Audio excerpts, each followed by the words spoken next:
Bom, então, bom dia a todos, né? Como eu já falei, eu sou a professora Carla, vou ministrar 50% da disciplina de fisiologia, né? E o outro professor que vem a seguir, pelo meu cronograma, ele irá começar a disciplina após aquele recesso de Natal e Ano Novo. Então, nós vamos até o dia 18 de dezembro, tá? Então, quais são os objetivos principais da disciplina de fisiologia, né? A gente vai identificar quais são as funções do sistema, tá? Então, do sistema digestório, do sistema respiratório, renal, endócrino, reprodutor e termorregulação. Tá, pessoal?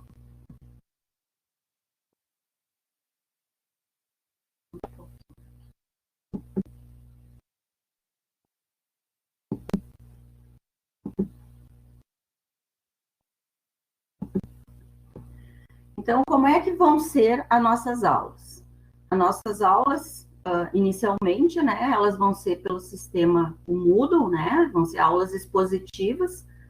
Caso o Moodle venha a travar, eu já fiz um grupo de Skype, né, como uma segunda opção, né.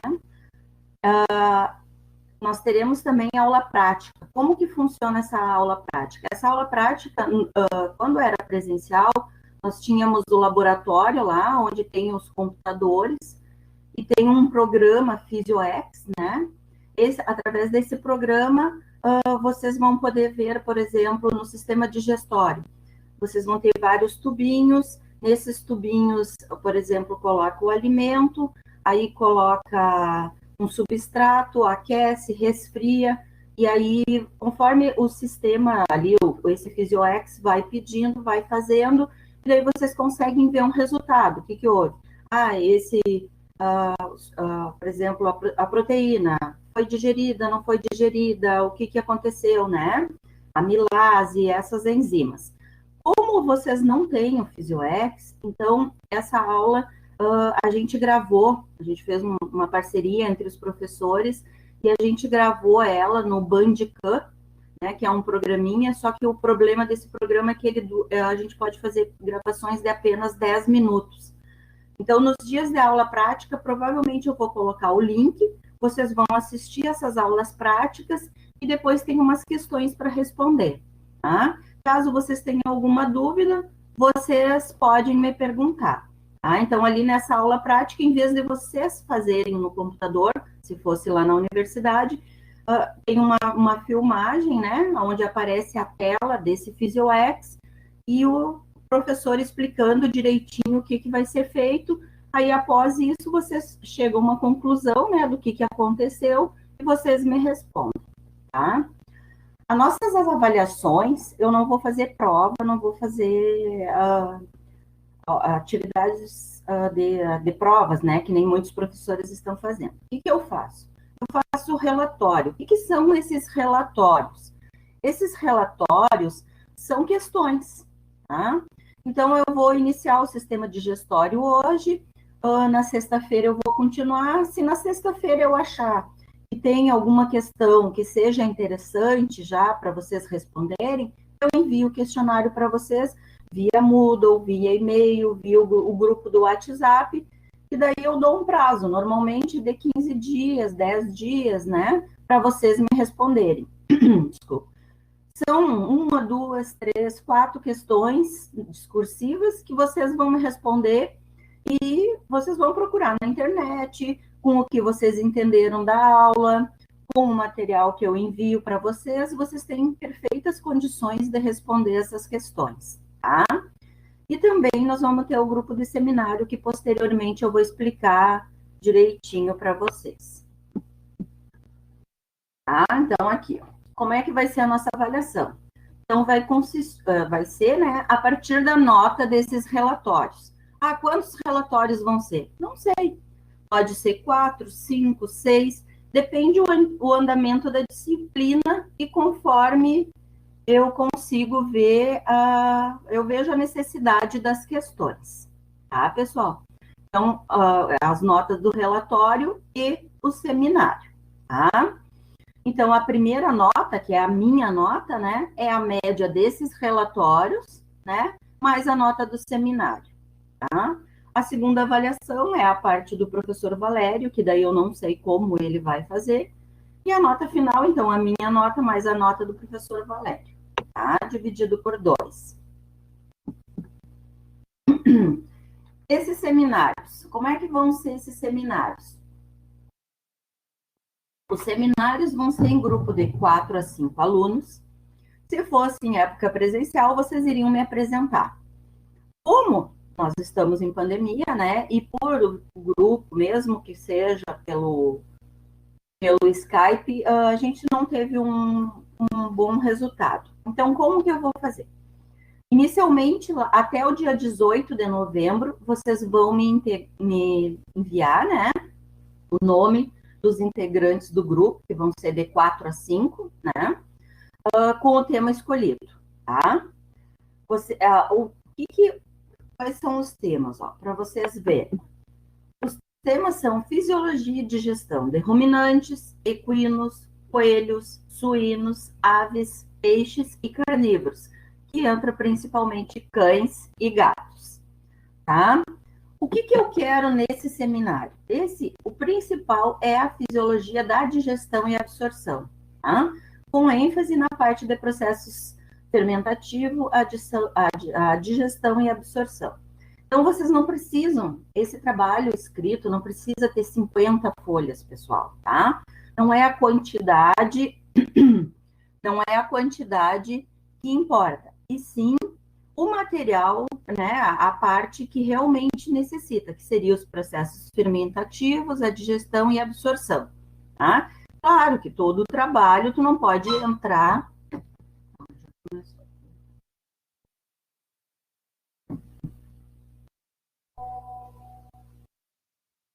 Será que o pessoal não está escutando? Não, tá normal. Então, o que eu peço nesse trabalho, pessoal? O que eu peço? Por exemplo, tá? Eu vou dar um exemplo para vocês conseguirem entender o que eu vou e o que eu vou pedir nesse trabalho. Eu vou pedir que vocês façam assim. Por exemplo, a parte de ruminantes, tá? O que o ruminante tem? Tem a câmara fermentativa. O que ocorre lá nessa câmara fermentativa? Né? Segundo, chega o alimento lá, né? E o que acontece? Acontece a quebra e transforma o A em B, o C em D, né? E o que dá de resultado? O que esse resultado vai acontecer? Né? Então, o que vai ser essa câmara fermentativa? Vai ser, no caso, os ruminantes, aqueles 4 compartimentos que vocês já viram lá na anatomia, tá? Então, vai ser basicamente isso, tá? O que mais eu peço? Qual vai ser o resultado, né? Então, por exemplo, nos ruminantes, se eu der um alimento com mais concentrado, o que vai acontecer? Se eu der um alimento com mais volumoso, o que vai acontecer? Tá? Por exemplo, equídeo. Onde é que ocorre essa câmara fermentativa do equídeo? Ele é diferente dos ruminantes, né? Então, cada espécie ali tem a sua particularidade, né? Os coelhos, qual é a particularidade dos coelhos, né? O que ele faz para que ele tenha uma maior absorção? O que ocorre com o que ele faz? Tá, pessoal? Então, o trabalho é basicamente isso, tá? Então, claro, vocês podem fazer uma introdução, mas não precisa ser tão detalhada a parte de anatomia, tá? E a parte inicial da fisiologia. Eu quero que vocês foquem nos processos fermentativos, nos que tem a digestão, né, nos demais, e absorção. Por exemplo, cães e gatos, a ração, como é que ela deve ser? Ela pode ser igual para os dois? Por que não pode? Qual é as características lá do estômago do cão, do gato? Né? Então, basicamente, seria essa parte, tá? O que deve conter nesse seminário que vocês vão me enviar? Uma capa, né? Com todos os dados ali, né? Introdução, desenvolvimento, né? Não necessariamente vocês precisam fazer texto, copiar um texto do livro, de algo na internet.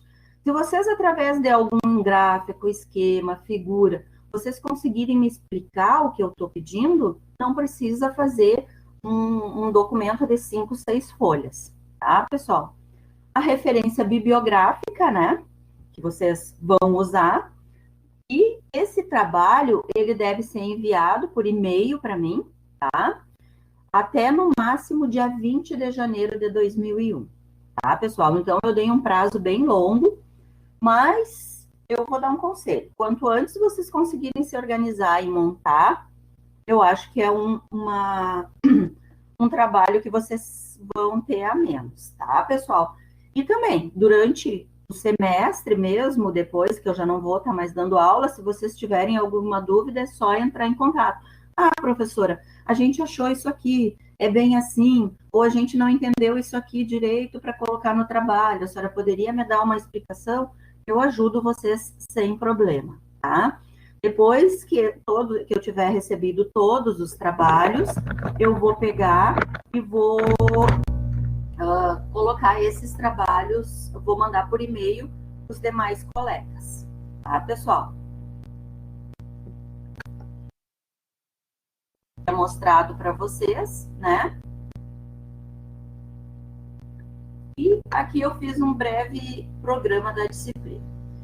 Então, inicialmente, hoje a aula inicial, daí a gente já vai iniciar com a parte do sistema digestório também, né? Aí a gente, na sexta-feira, segue na introdução, vamos seguir no digestório. A princípio, dia 6, então, vai ser a aula prática, que vai ser colocada no Moodle. Vocês assistam e respondam a perguntinha que vai ter, né? Aí depois, lá dia 11, eu vou entrar com a parte do sistema respiratório. O que pode acontecer? Pode ser que eu não consiga, dia 4, terminar o sistema digestório, porque a reitoria, segundo todos os cursos, tudo que a gente fez, eles pedem que as aulas não sejam tão extensas, né? Que não fique 2, 3 horas em aula. Então, provavelmente, a aula deu 1 hora, 40 minutos, né? Então, pode ser que a ordem dessas aulas mudem, que o sistema respiratório, em vez de 3 aulas, eu tenho 4, a mesma coisa do sistema cardiovascular, tá, pessoal? Mas isso seria um programa inicial, onde eu vou terminar lá dia 18, uma aula final, tendo alguns ajustes e retirando dúvidas de vocês. Eu gostaria que até o dia 18 vocês já tivessem olhado alguma coisa do seminário, porque a princípio é o que eu penso assim, para a gente tirar dúvidas e alguma coisa semelhante que for necessário, tá? Então, vamos agora iniciar a primeira parte do nosso conteúdo, né? Que é o sistema digestivo ou sistema digestório, tá, pessoal? Então, vocês sabem, né, que o sistema digestório, né, existe, para nós que trabalhamos, né, com os animais, existe várias divisões, né? Eles podem ser monogástrico, né, onde entra cães, gatos, né, os suínos, aves, né, peru.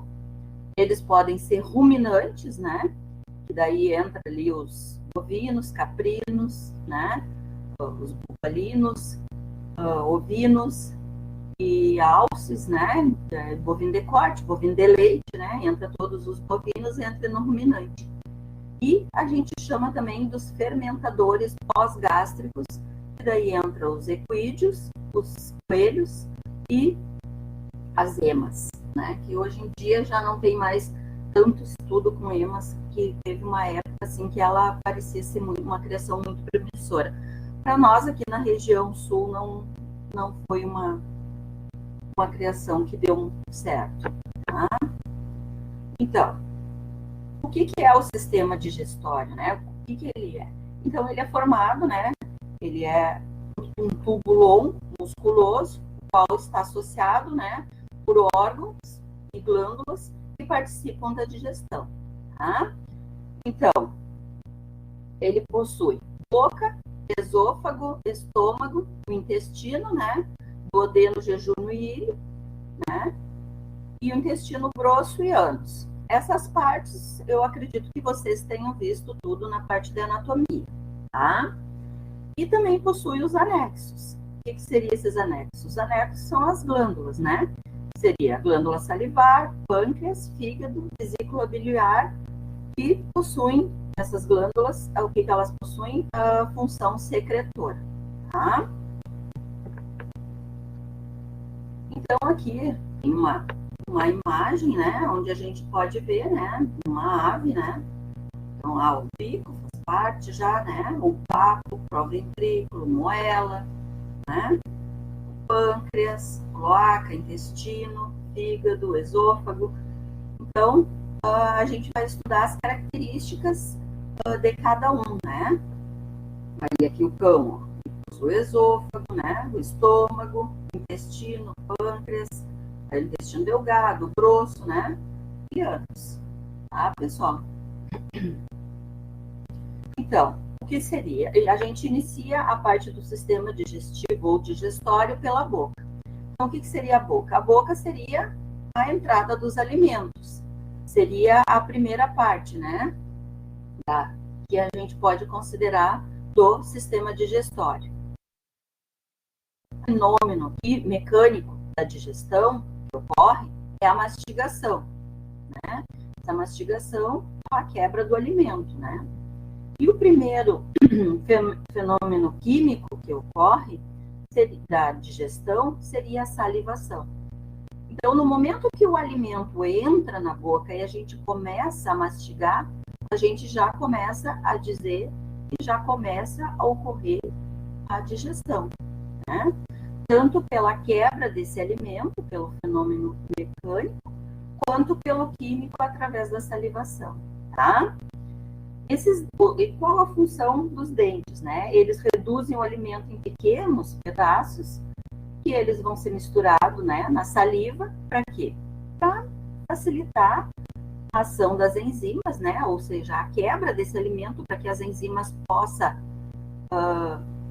quebrar, né, e expor esse alimento, os nutrientes desse alimento, e também para que ocorra a deglutição, né, pessoal?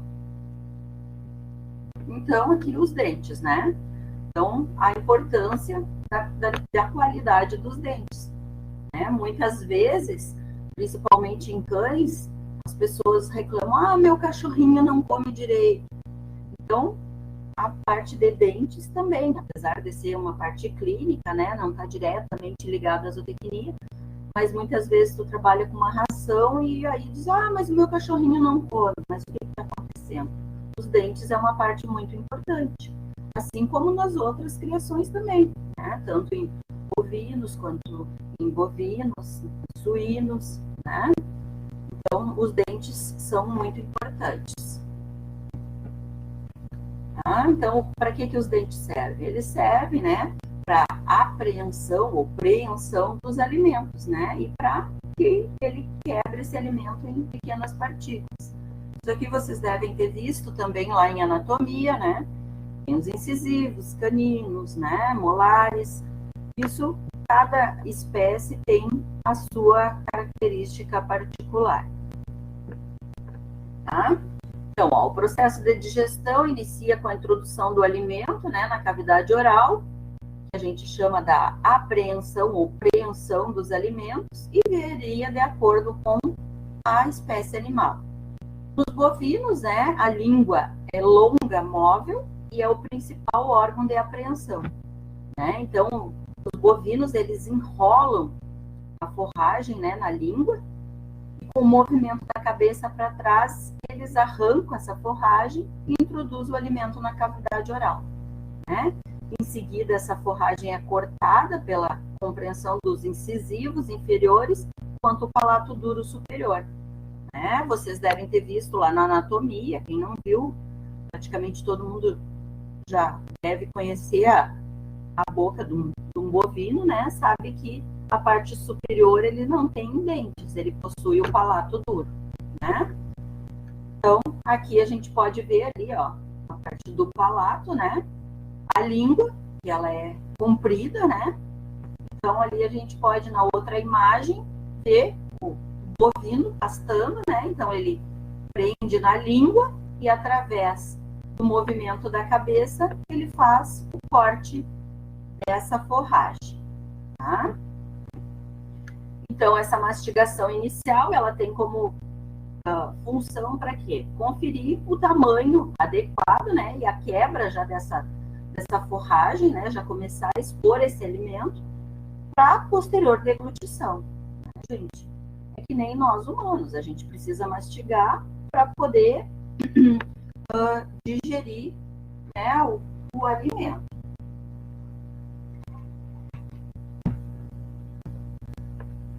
Tá? Os ovinos e caprinos, eles utilizam principalmente os dentes incisivos inferiores e a língua também para apreensão. Mas claro, né, gente, como eles têm um tamanho menor, o grau é bem menor, né? E também, em função deles serem menores, eles conseguem captar partículas menores, né? E essas partículas são graças ao movimento do lábio superior. Acho que todo mundo que já teve contato com o ovino já viu o ovino com o movimento do lábio superior, tá? Então, aqui a gente pode ver, ó, na segunda imagem, ele apreendendo o alimento, né? E fazendo o corte do alimento, tá? Já os equídeos, eles têm um hábito totalmente diferente do passageiro, né, gente? Quem já não ouviu falar, quem é em propriedade ou tem um cavalo, né? Já deve ter ouvido falar assim, coloca lá no campo para rapar o campo, né? Então, o equídeo, ele consegue apreender esse alimento, né? A apreensão desse alimento, ele usa o lábio superior. Isso, ele faz um corte muito mais baixo da forragem. Então, por isso, como eu falei, né? A gente diz que quer limpar um campo, coloca o cavalo, né? Então, ele corta o alimento e também através do movimento da cabeça e do pescoço, só que diferente do ovino, do bovino e do ovino, ele não aprende com a língua, e sim através do lábio superior, tá, pessoal? Aí, como característica das aves, né, pessoal, elas têm uma variação de bicos, né, não tem os dentes, então eles influenciam na alimentação, né, dos órgãos, da parte digestiva. Então, existem aves que são graníferas, né, que têm a moela e o papo altamente desenvolvido para ajudar a trituração e a digestão de sementes e alimentos duros, né, de grãos. Tem árvores carnívoras que a moela e o papo praticamente não existem, né? Uma vez que o alimento capturado, ele já vem numa consistência bem mais macia, ele é mole, então ele não precisa ser macerado, né? Quem já matou uma galinha, principalmente em casa, com certeza já achou na moela uma pedrinha, né? Quem já não achou uma pedrinha na moela. Tá? Então, o bico, ele é utilizado para quebrar o alimento, muitas vezes, né? Ele é sensível em alguns, o animal consegue ter sensibilidade, né? Consegue sentir a presença, o alimento, tudo, né? E também na localização.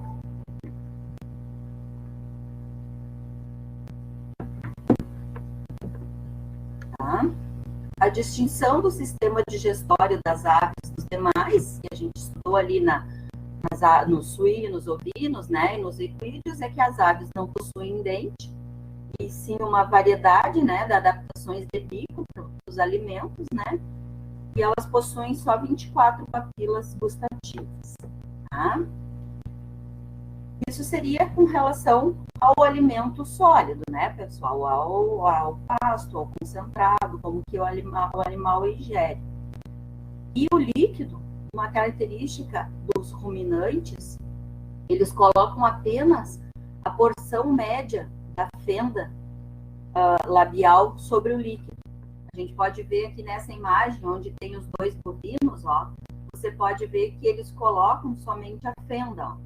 e através da retração da mandíbula e da língua, ele produz uma pressão negativa e aí com isso ocorre a aspiração desse líquido para dentro da cavidade oral, né? Então, essa é uma particularidade, né? Uma característica fisiológica, né? Do bovino, de como que ele ingere o líquido, né?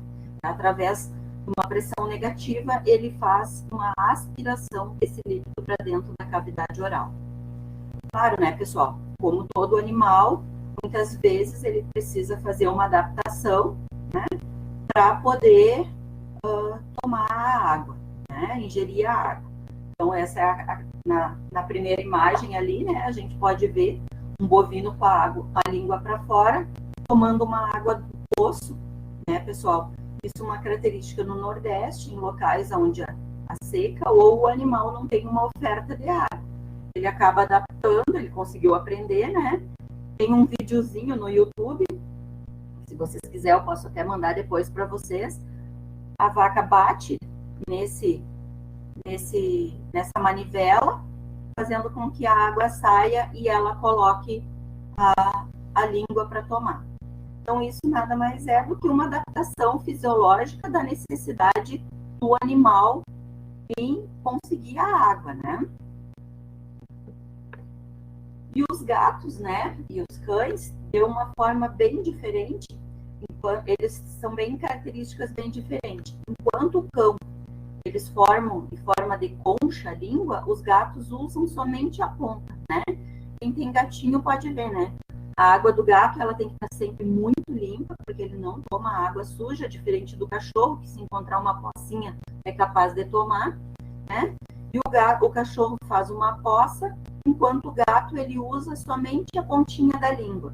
Vou tentar compartilhar a imagem para vocês,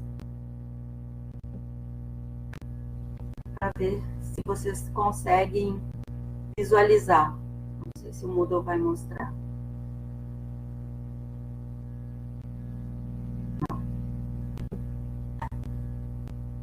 Não vou conseguir. Mas se vocês olharem esses slides em casa, vocês vão conseguir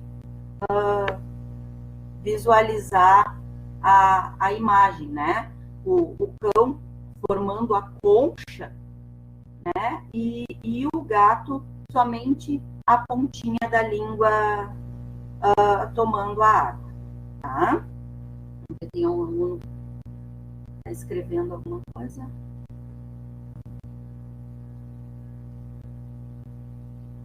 Então eu vou botar de novo. Para aí, pessoal.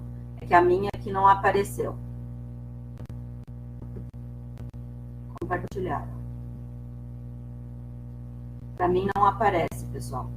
Mas então o compartilhamento ali vocês podem ver a imagem, né? Então o gato formando a concha, enquanto que o cachorro, desculpa, o cão formando a concha, né, para beber, e o gato só com a pontinha da língua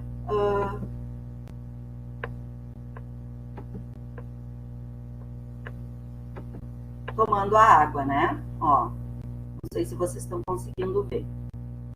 Tá, pessoal? Então, essa é uma característica.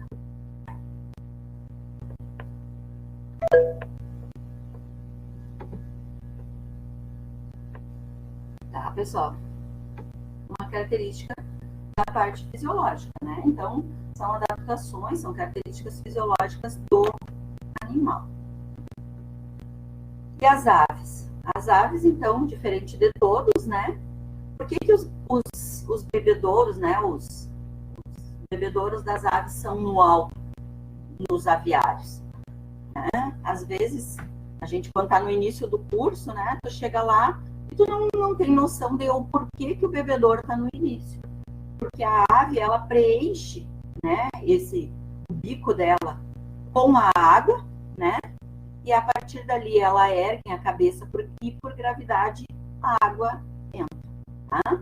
Se vocês observarem um dia, puderem observar um passarinho, um pássaro, né? Na beira de um açude, vocês vão ver que eles vão captar a água com o bico, vão erguer a cabeça e por gravidade ela vai descer. Então, por isso que nos aviários, os bebedouros já são no alto, para facilitar o trabalho da ave, né? Ela coloca, o pescoço já está erguido e a água entra por gravidade. Tá?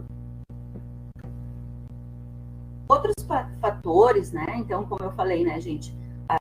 Muitas vezes o animal não está se alimentando, você está oferecendo, você fez uma formulação, você está numa criação, o animal tem uma ração de excelente qualidade, e daí você chama o produtor, ele chama e diz assim, mas olha, o meu cavalo não está comendo, o meu boi não está comendo, está emagrecendo, né?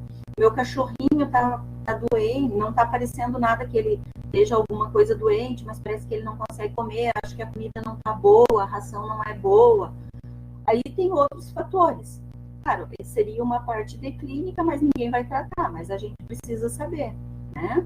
Existem diversos fatores que podem interferir, né? Então, papilomas, né, pessoal, que são verrugas, né? As verrugas acabam muitas vezes fazendo com que o animal não consiga ingerir o alimento, né? Ele sente dor, tem dificuldade em apreensão do alimento, né? Nos bovinos, né? A aftosa, que todo mundo já ouviu falar, né? Inclusive agora foi confirmado que nós estamos livres da aftosa, segundo não vai mais precisar vacina, né? Vamos esperar que não ocorra mais casos, né? E que essa aftosa são lesões, né, pessoal? Lesões que fazem com que o animal não consiga ingerir o alimento. Então, mesmo que você esteja oferecendo um alimento de excelente qualidade, o teu animal não vai estar conseguindo ingerir, ele não vai estar conseguindo crescer, ele não vai produzir leite, né? E aí, muitas vezes, tu não sabe o porquê, né? Então, papilomas, aftosa, existe a rânula também, que é muito característico em cães e gatos, né? Não sei se alguém já ouviu falar dessa rânula, e ela pode dar em humanos também, gente, tá? Essa rânula é uma bolha, como se fosse uma bolha que nasce embaixo, que ela, né, ela se forma embaixo da língua, né? E aí ela forma essa bolha e muitas vezes faz com que o animal não consiga se alimentar, tá? O que você faz? A parte clínica, né? Provavelmente vai se fazer um corte, se fazer o esvaziamento, a limpeza e faz a sutura quando é necessário, né? E mais ela pode voltar. Seria um entupimento de uma glândula, né? Então ela forma essa bolsa, essa bolha, tá? Isso é um problema bem característico, principalmente em cães e gatos. E muitas vezes o dono não vai olhar lá na boca e ver o porquê que o cachorrinho não está comendo, né? Ele acha que é alguma outra coisa mais séria, algum outro problema, mas essa rânula é essa formação. E como às vezes ela pode ser pequenininha, né? Inicialmente, embaixo da língua, ela acaba, a pessoa acha, ele não está com vontade de comer, né? Então, muitas vezes não é o problema da ração, e sim do animal não conseguir ingerir. Tá? E nós humanos também podemos ter. E top, porque top é alguma coisa clínica que ocorre, né? E ocorre essa obstrução, tá? Então ela acaba obstruindo e formando essa bolha, né? E aí já entra na parte clínica, e eu também já não sei muito da parte clínica, pessoal, mas eu posso até dar uma procurada, tá? Mas já tive cães e gatos, eu nunca vi, mas em pessoas eu já vi. Um sobrinho aconteceu, foi no dentista, a dentista cortou, fez toda a limpeza ali daquele material, fez uma sutura e nunca mais voltou. Tomou um antibiótico, né, um anti-inflamatório para cicatrização, mas ela não é contagiosa, vocês não precisam se preocupar, não é que nem em bovinos, né, da aftosa, ela é a pessoa que tem esse problema. Tá? Então, nós entramos na parte da língua, né, pessoal, que tem o quê? A mesma função, ela tem a função, né, de apreender o alimento, né, em algumas espécies, como a gente viu, e ela também é responsável, né, por movimentar esse alimento, né.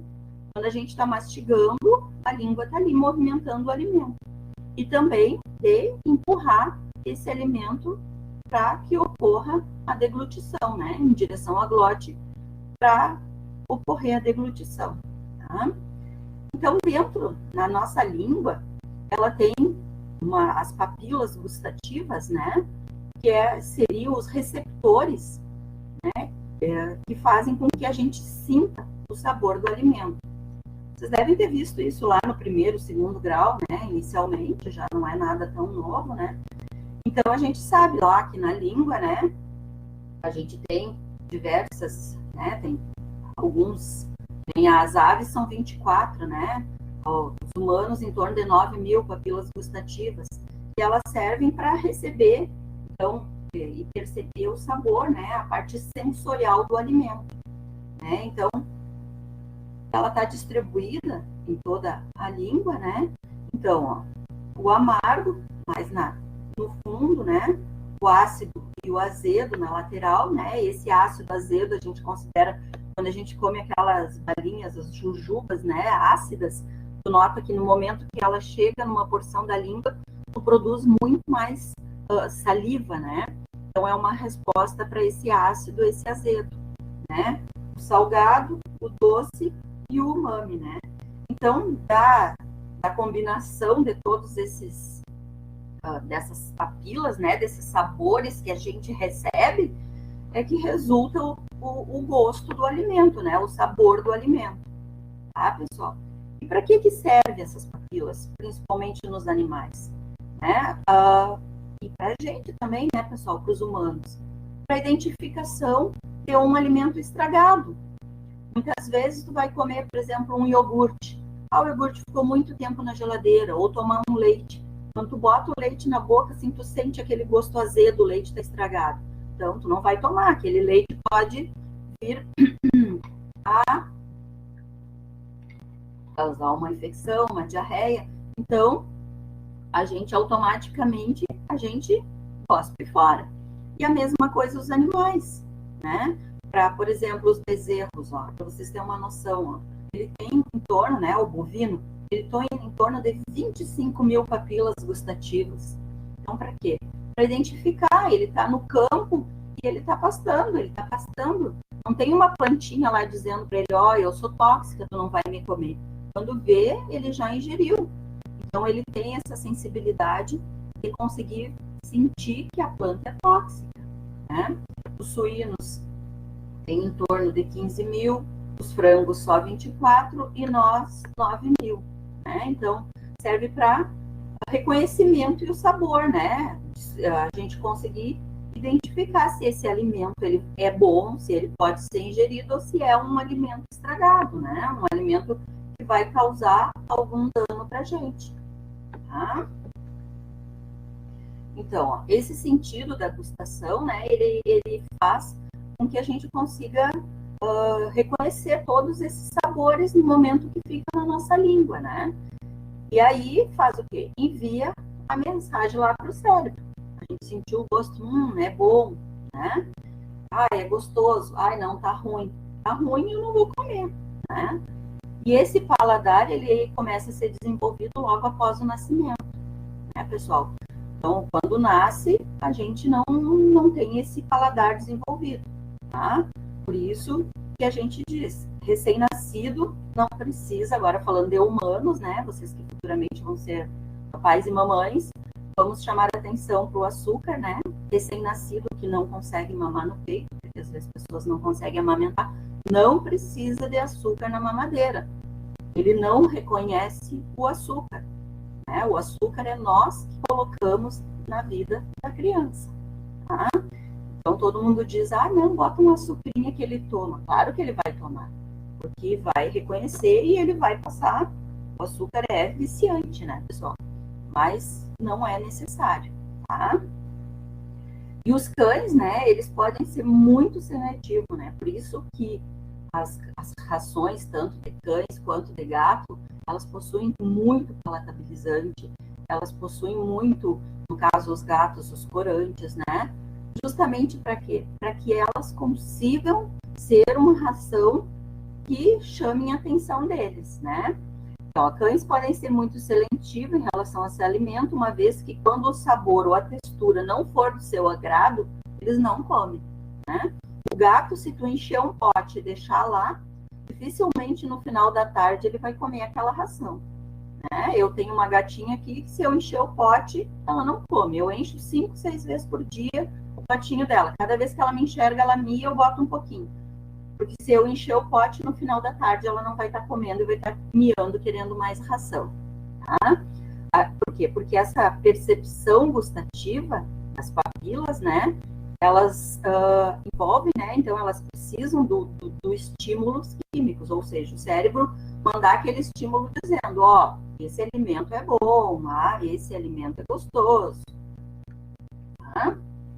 Então, ó, nos cães, né, o olfato é o mais importante, por isso que eu falei, palatabilizantes e aromatizantes, né? Os cães, principalmente, eles têm de 70 a 200 milhões de receptores olfativos, enquanto que nós temos de 5 a 20 milhões, né? Então, por isso que a gente diz, o cães reconhece esse cheiro de longe, né? Às vezes a gente sai, quando a gente teve contato com um cachorro na rua, a gente volta para casa, ele nos cheira, por quê?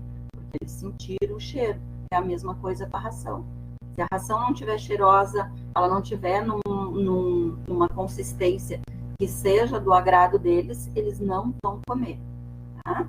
A mesma coisa as papilas gustativas, ó, eles têm em torno de 17 mil papilas gustativas contra 9 mil das nossas, né?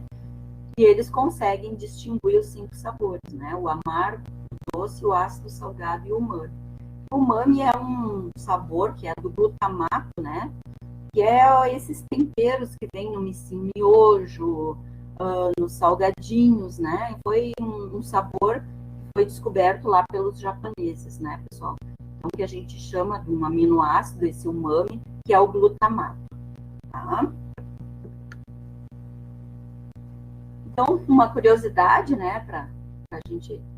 Eu gosto de trazer bastante curiosidades quando eu consigo achar, sempre procurando para a gente saber, né? Então, o cão, ele apresenta uma particularidade com o furaneol, que é uma substância presente nas frutas, né? Que a gente, quando define esse furaneol, a gente define como um sabor açucarado, né? Um sabor doce. E a gustação é muito mais desenvolvida do homem do cão, que no cão, no gato. Então, a escolha do cão e do gato é muito mais olfativa, enquanto a nossa é muito mais gustativa, né? E esse furaneol, a gente nota também que as cadelas, né, elas são muito mais receptivas ao doce, né? Elas têm, normalmente foi feito um trabalho ali, que é esse trabalho aqui de 2010, que é adaptado do Félix, né? E ela tem muito mais sensibilidade ao gosto, né? E a gente atribui isso ao que a gente diz a maternidade, né? Então, a cadela ser mais doce, mais... O trabalho fala algo assim, né? Também. Tá? E essa sensibilidade gustativa, ela é menor no início, né, da vida do que no final, né? Claro que na vida adulta a gente tem uma maior eficiência, então é o que eu volto a frisar, né, gente? É que nem humano, né? Se não der o açúcar, tu não vai conhecer o gosto, tu nunca vai comer. Tá? Eu tenho uma menina de 12 anos e eu tentei ao máximo até os 2 anos e meio dela não conhecer açúcar. Eu amamentei até os 13, então ela foi longe, sem precisar de mamadeira. E no momento que ela passou a tomar leite, eu nunca botei açúcar. Ela tem 12 anos, ela não toma leite com açúcar. Nescau é uma pontinha de colher que chega a ser cômico, né? E café preto, que ela está aprendendo a tomar agora, ela toma sem açúcar também. Então, o açúcar, ele é, na realidade, inserido na nossa vida, né? Claro que os nossos pais, principalmente eu que sou mais velha, que vocês com certeza, veio de uma geração que dizia dá açúcar que ela vai gostar e vai comer, né? O chocolate, o pirulito, né?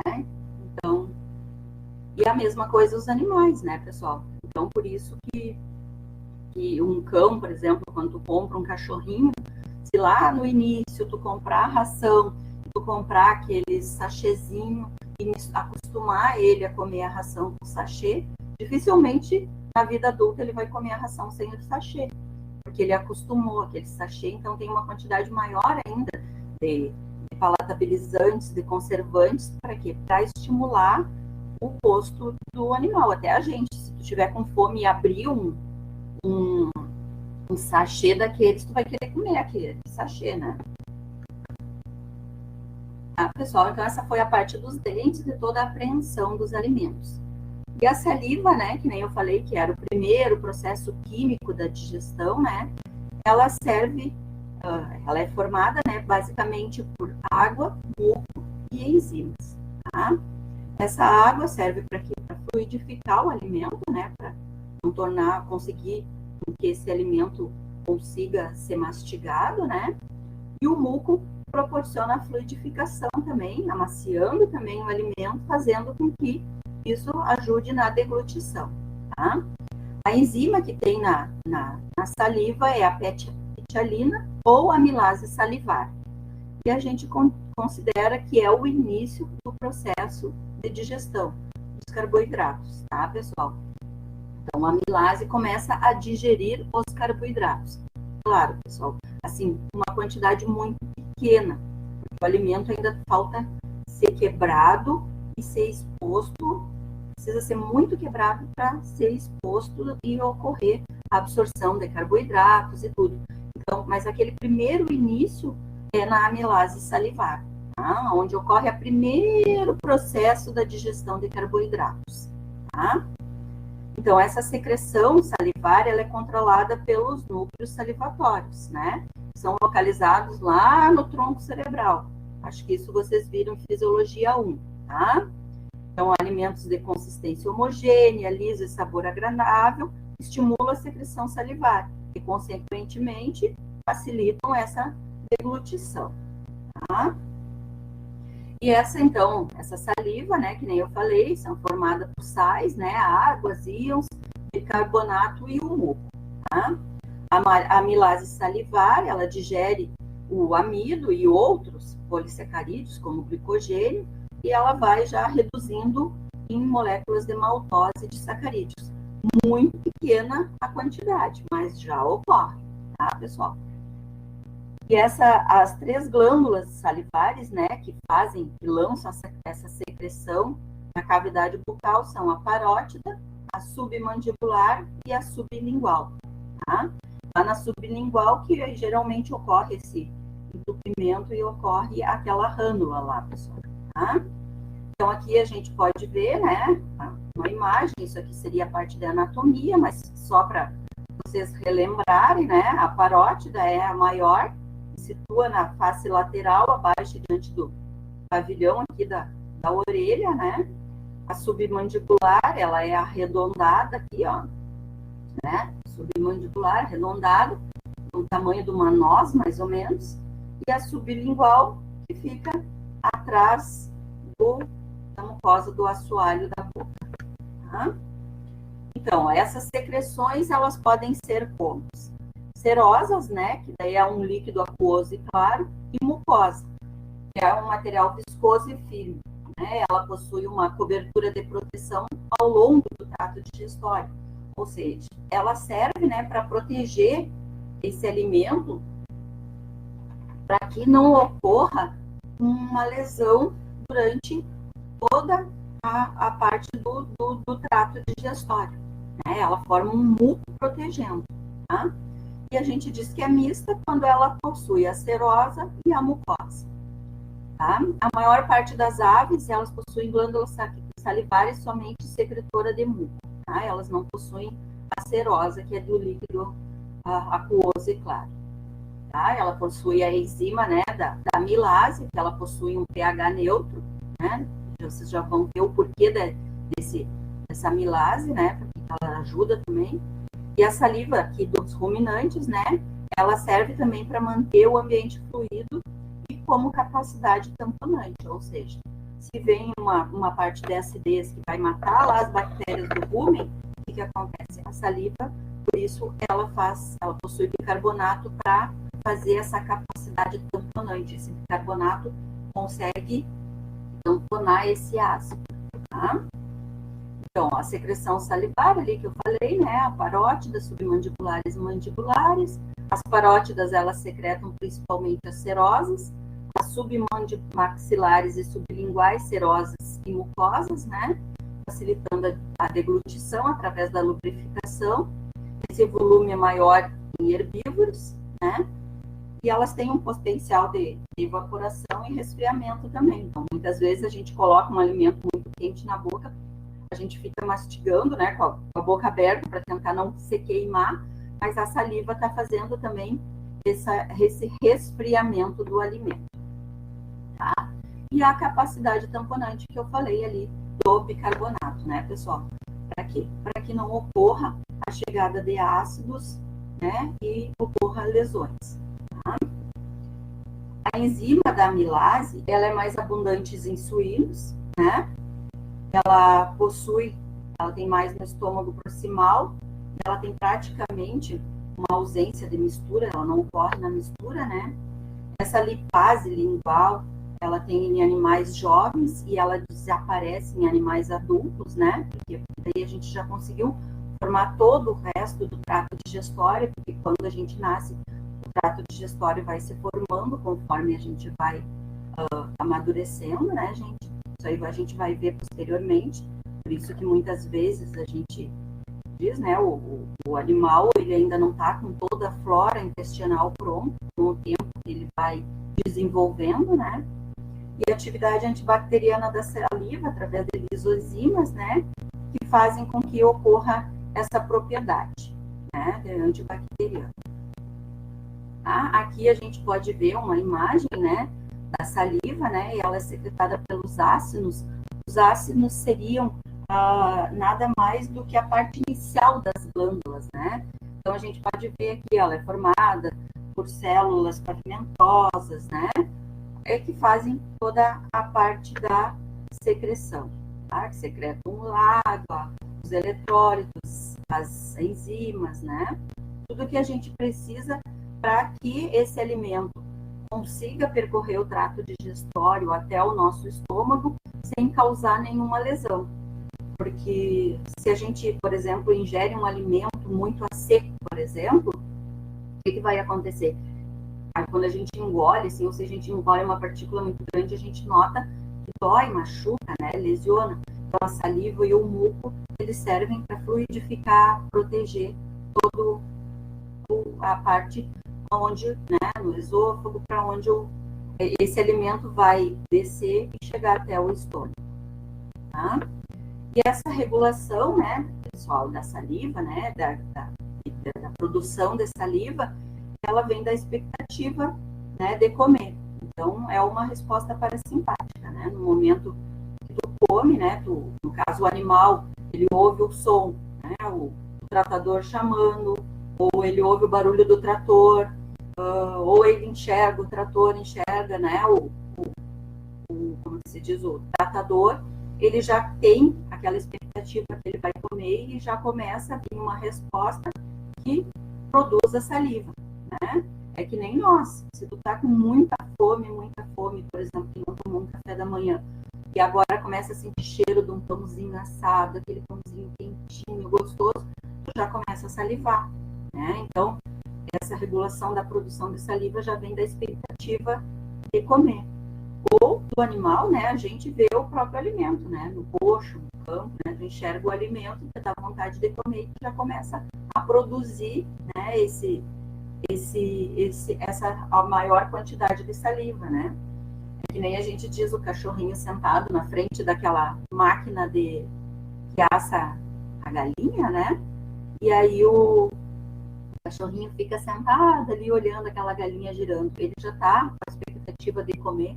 Então, ele já tem uma resposta parasimpática e ele já está produzindo muita saliva, o pobrezinho, né? O animal. E é que nem nós também. Se a gente passar o meio-dia com fome na frente de uma máquina com aquele cheirinho ou cheirinho de churrasco, já aumenta a nossa produção de saliva, porque já tem aquela resposta que vai ter a comida, tá? E as glândulas salivares, elas não possuem uma ação endócrina, ou seja, elas não têm uma ação elas não são submetidas a um órgão, né, que regula, não é uma endócrina dentro, né? Elas são... Bom, pessoal, a aula hoje era isso, né? Eu vou deixar, vou pausar aqui a aula e eu não sei se vocês querem fazer alguma pergunta, é só vocês fazerem alguma pergunta, eu estou aqui para responder. Tem gente escrevendo ali. Vamos esperar.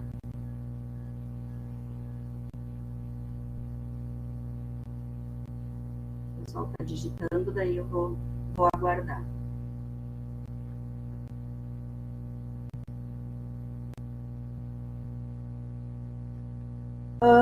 Eu não botei a bibliografia. Eu vou mandar a bibliografia para vocês. E assim, pessoal, tem bastante site na internet, mas tem o livro do Tratado de Fisiologia, do Cunningham, que é um dos melhores livros. Mas essa parte de digestório, eu vou procurar algum livro mais específico, site, onde vocês conseguem achar. E se eu tiver algum material, eu tenho algum material, tipo um polígrafo, assim, de nutrição, que entra a fisiologia junto, eu vou passar por e-mail para vocês. Daí, tá, pessoal? Mas é basicamente a internet, mas eu vou passar a bibliografia, os principais livros para vocês. Desculpa, eu esqueci de botar no programa. Enfim, tudo ainda é bastante adaptação, né? Passou a bibliografia. Tá, pessoal? Então, eu vou pausar a gravação aqui.